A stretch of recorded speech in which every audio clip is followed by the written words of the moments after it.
शीस उतारें हाथ से सहज आस की नाही, सहज आस की नाही, खांड खाने को नाही, झूठ आस की करे मुलक में जूती खाई। ये पलटू साहिब महाराज जी की बानी है। आपकी बानी की शुरुआत करने से पहले थोड़ा शब्द और आत्मा के विषय में चर्चा कर लेते हैं। देखो, आत्मा मन के द्वारा गुमराह है। मन इंद्रियों के द्वारा और इंद्रियां विषय भोगों के चक्कर में पड़कर संसार की आसक्तियों के पीछे पीछे भागी फिरती हैं। इंद्रियां मन को वश में रखती हैं, मन आत्मा को वश में रखता है। इस तरह से क्रम उल्टा हो गया है। होना तो ये चाहिए था कि सब कुछ आत्मा के अधीन होता, लेकिन हमारी इंद्रियां ने हमारे मन को और मन ने आत्मा को अपना गुलाम बना रखा है। भाई, इसीलिए सुमिरन करने बैठते हैं तो ध्यान बैरमुखी हो जाता है। भारी वस्तुओं का, भारी पदार्थों का, भारी शक्लों का, भारी काम धंधों का और भाई बाहरी परमात्मा का चिंतन करता है। इसी तरह जब भजन करने बैठते हैं तब भी यही होता है। तो कानों में अंगूठे डाल लेने के बावजूद भी, आंखों को बंद करने के बावजूद भी और आंखों पर अपनी उंगलियां चढ़ा लेने के बाद भी अंदर बाहर का ही दिखाई देता है और अंदर बाहर का ही शोर सुनाई देता है। ध्यान करते हुए जब आप सुमिरन करें तो एक चीज का ध्यान रखें कि आपके अंदर बहुत सारी आवाजें आएंगी।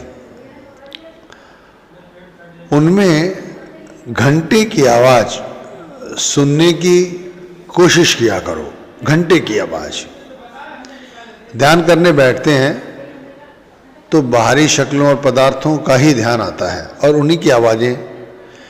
लेकिन यदि मन में तड़प है तो देर सवेरी सही हमें ध्यान में घंटे की आवाज सुनाई देती है।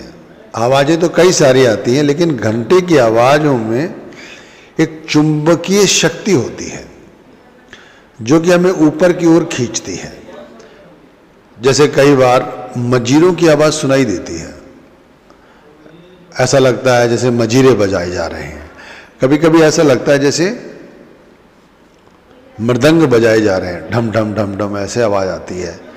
तो ये आवाजें हमें ऊपर की ओर नहीं खींच पाती, लेकिन घंटे की आवाज में एक शक्ति होती, एक चुंबकीय शक्ति होती है जो अपनी ओर हमें आकर्षित करती है। देखो, अष्टदल कमल, या मैं आपको ऐसे समझाता हूँ, सहज दल कमल जो हमारा आज्ञा चक्र है, सब कुछ होता तो यहीं पे है ना। इसके अलावा तो कोई ऐसा स्थान नहीं है जहाँ कुछ हो। भाई, यही वो स्थान है जहाँ से आप सचखंड तक पहुँच सकते हैं। यही वो स्थान है जहाँ से आप 84 के बेड़े से मुक्ति प्राप्त कर सकते हैं। यही वो स्थान है जहाँ से आप बैठकर आप अपनी आत्मा का साक्षात्कार कर सकते हैं, परमात्मा का भी साक्षात्कार कर सकते हैं, सूक्ष्म गुरु का भी अनुभव कर सकते हैं। असल में जब हमारा ध्यान पकता है, हमारे मन में जैसे संसार की वस्तुओं की लालसा होती है, इसी तरह जब हमारे अंदर परमार्थ की जिज्ञासा बढ़ती है तो हमारे अंदर कुछ आवाजें होती हैं। उन आवाज़ों में जैसे मैंने बताई, किंगरी की या कोई संतूर की या मृदंग की या बादलों की गड़गड़ाहट की, कोई 1, 2, 3, 4 आवाज़ें आ सकती हैं आपको और आती हैं। एक दिन में नहीं आएंगी, 2 दिन में, 10 दिन में, 20 दिन में आएंगी। लेकिन इन सब में प्रखर जो है, मेन है, प्रमुख जो प्रखरता से हमें पकड़ना चाहिए वो है घंटे की आवाज़। वो घंटे की आवाज़ में एक शक्ति होती है, चुंबकीय शक्ति, जो हमें अपने खींचती है, अपनी ओर आकर्षित करती है। और जब वो अपनी ओर आकर्षित करती है तब हमारी जो वासना है या कामना है या जो मन है, इंद्रियां हैं, ये अपने आप छीड़ पड़ जाती हैं। इनमें शक्ति जो इतनी दिखाई देती है ना, जो हमें मजबूती से अपनी ओर खींचे रखती है, ये बिल्कुल ऐसे असहाय हो जाती हैं, कुछ नहीं कर पाती। घंटे की आवाज़ यदि जो व्यक्ति सुनने लगे, उस व्यक्ति का परमार्थ में एक ऐसा मकाम बन जाता है या वो हासिल कर सकता है जिसके बारे में उसने कभी सोचा ना हो। जैसे कोई व्यक्ति काम धंधा करता है ना, उसका रोजगार बहुत ऊपर चला जाता है और एक ऐसी चोटी तक पहुंच जाता है, वहाँ तक कोई नहीं पहुंच पाता। वो कहता है मैंने यहाँ तक पहुंच गया हूँ, लेकिन कोई ना कोई फिर पहुंच जाता है। ये तो बाहरी शक चीज़ हो गई, ये यहीं रह जाएगी। लेकिन एक ऐसा मकाम जो घंटे की आवाज़ सुनकर हम उस लोक तक पहुँच सकते हैं, कहते हैं जहाँ पर जीवात्मा को मुक्ति मिलती है 84 के बेड़े से, जहाँ आप जाकर देख सकते हैं कि आपका गुरु जो है वो असल में ये है जो यहाँ पर विराजमान है, पूर्ण ज्योतिर्मय रूप में, परम ब्रह्म, पार ब्रह्म के रूप में आपको अपना गुरु दिखाई देता है। तो हमें शुरू शुरू में अपने सहज दल कवल पर बड़ी ही चुस्ती के साथ और पूर्ण रूप से आसक्तियों का त्याग करके, घंटा 2 घंटे के लिए यदि आप दुनियादारी के बारे में नहीं सोचेंगे तो क्या घट जाएगा? कुछ घट जाएगा क्या आपका? वैसे ही आपको घंटे 2 घंटे में सोच लो और तो क्या मिल जाएगा? कहना सरल है लेकिन करना कठिन है। आप अभ्यास बनाइए, सबसे पहले अभ्यास बनाइए। ध्यान रखो, अंदर प्रेम पैदा करें शब्द के लिए, गुरु के लिए। जब आपके अंदर गुरु का प्रेम होगा तो गुरु की जो नूरानी आंखें हैं, आप उनका अनुभव करेंगे चलते फिरते। ऐसी अवस्था में जब भी आप ध्यान करने बैठें, भजन करने बैठेंगे, तो आप पाएंगे कि आपका जो ध्यान है वो ऊपर की ओर चढ़ रहा है। और घंटी की आवाज़ आ जाए तो फिर सोने पे सुहागा है। ऐसे लोगों को जिन्हें घंटी की आवाज़ें सुनाई दी हैं, उन लोगों को मैं तो ये कहूँगा कम से कम 2 से 2.5 घंटे भजन करना चाहिए। भजन, डरो मत। आपको शुरू शुरू में दिक्कत होगी कि पैरों में दिक्कत हो रही है, बैठने में पिंडली दर्द कर रही हैं। थोड़ी देर में आपको ऐसी अवस्था आ जाएगी कि जैसे ही आप बैठोगे आपके पैर सुन्न हो जाएंगे नीचे से, पैरों के तलवे नीचे से ऐसे लगता है इसमें कुछ है ही नहीं, रुई की तरह। पिंडलियाँ तो बिल्कुल इनमें कुछ है ही नहीं, घुटने, जांघें, कमर, पेट, हाथ सब सुन्न पड़ जाते हैं। ऐसा लगता है कुछ है ही नहीं। जैसे हमारा ऑपरेशन होता है ना, तो ऑपरेशन में डॉक्टर इंजेक्शन लगा देता है तो सारा शरीर सुन्न हो जाता है। हमें लगता है, इतनी तो चेतना रहती है कि हमारे शरीर के साथ कुछ किया जा रहा है, लेकिन सुन्न हो जाता है, हमें पता नहीं चलता, जो कुछ हो रहा है होने दो। इसी तरह भाई एक रसाई है, उस रसाई तक पहुंच जाते हैं जहाँ पर हम गुरु को अपने तीसरे तिल पर, या परमात्मा को तीसरे तिल पर, या अपने आत्मा का साक्षात्कार इस सहजदल कवल पर करते हैं। तो इस तरह से हमें अपनी बैठक बनानी है। देखो, कहते हैं परमात्मा का अनुभव ज्योति के रूप में होता है। आप ध्यान में उस लोक पहुंच जाएं, सचखंड, तो आपको वहाँ पहुंचकर ये अनुभव होगा कि वहाँ एक ज्योति जल रही है और वो ज्योति बहुत ही बड़ी है।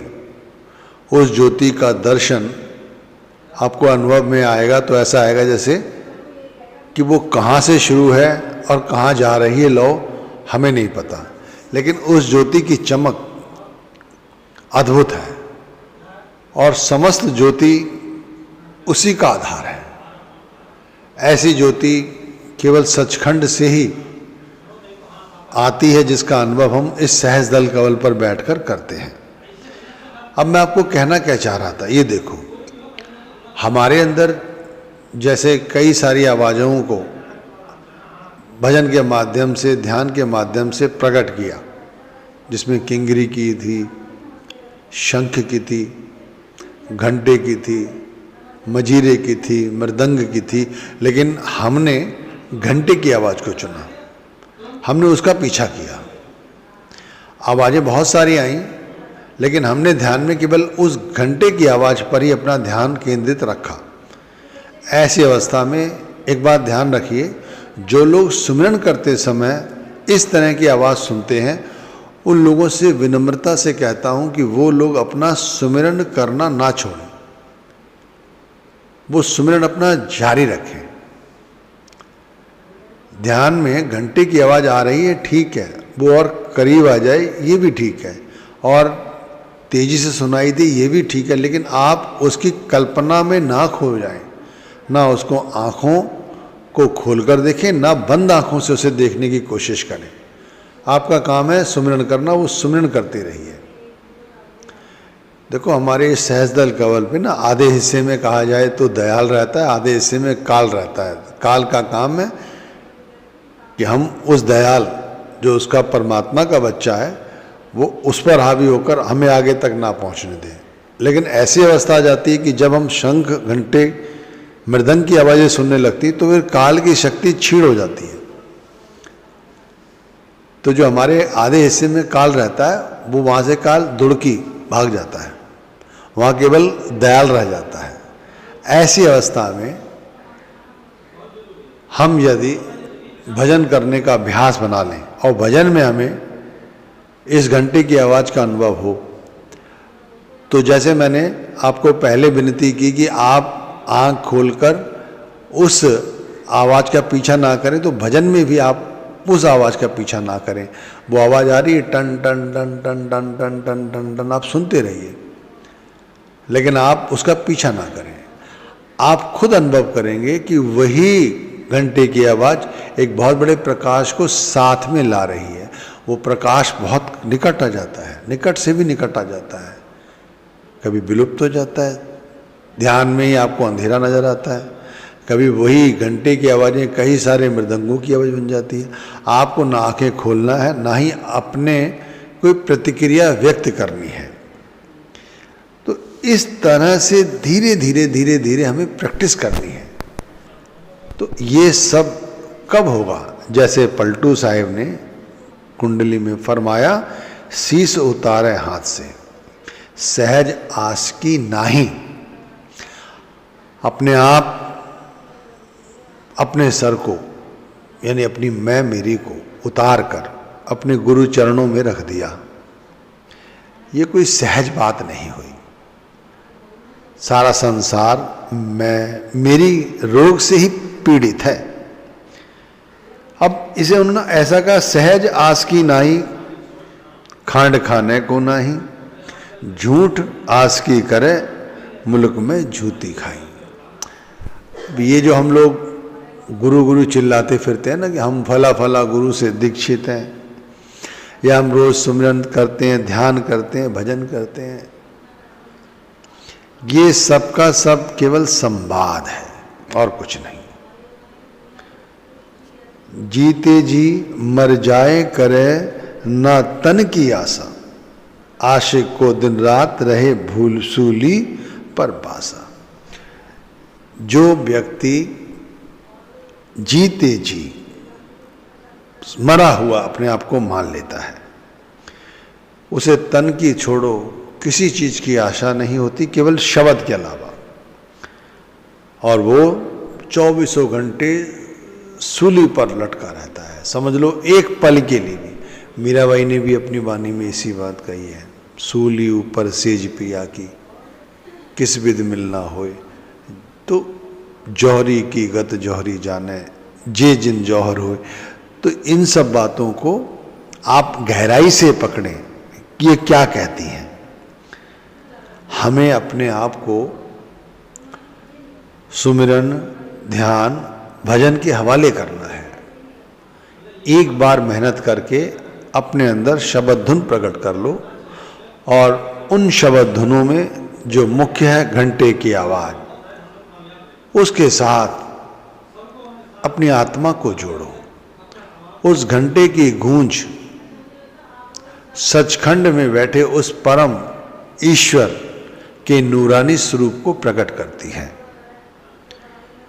इस सहज दल कवल पर बैठा हुआ काल और बैठा हुआ दयाल काल को हरा देता है, दयालपूर्ण रूप से शब्द